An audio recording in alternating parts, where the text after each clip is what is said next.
আমি বন্ধু ভাবতাম আর তুই আমার সাথে এরকম করলি? চুদির ভাই, তোর এত বড় সাহস! ইয়ে মানে কাকু আমি ইচ্ছে করে কিছু করিনি, বিশেষ করে ফুটু আমাকে সকালবেলা একটা মেয়ে ছেলের কাছে মার খাইছিল জানো, তাই আমি এরকম করেছিলাম। তাই বলে তুই আমার ছেলের সংসারটা এইভাবে ভেঙে দিবি? ঢামড়া চুদা! কাকু তুমি শুধু একবার বলো, ওর গাড় আমি ফাটিয়ে দিচ্ছি। ইয়ে বাবা, গাড়গুড় ফাটানোর কি দরকার? ক্ষমা করে দিলে হয় না? ক্ষমা মানে তো যদি ভাই আরেকটু হলে আমার জীবনটা শেষ হয়ে যেত। দেখুন আমার কিন্তু কোনো দোষ নেই, আমাকে যা করতে বলা হয়েছিল আমি তাই করে দিয়েছি।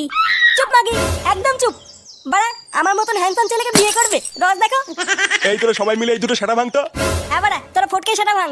আর এই চুলকানি মাগিটাকে আমি একাই দেখে নিচ্ছি। এইসব কি বলছিস ফুটো? আমি তোর বন্ধু হই না? তোর বন্ধুর কপাল মারি বাঞ্চুদ।